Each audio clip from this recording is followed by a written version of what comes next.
Friends, hello everyone, and I am happy to welcome you to our channel. In today's video, I will show you and tell you how you can delete your YouTube channel from TikTok. Friends, please put your likes, write comments after watching this video, and also don't forget to subscribe to our channel. So, let's get started. Please open the TikTok app on your phone and then go to your page and then click on Edit Profile. And scrolling down a little bit, you'll see here that there's your YouTube channel. And in order to delete it from here, you will need to click on the name. And then select Delete. And as you can see, instantly the YouTube channel has been deleted.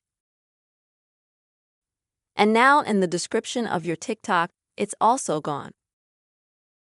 With this simple and quick way, you can remove your YouTube channel from TikTok.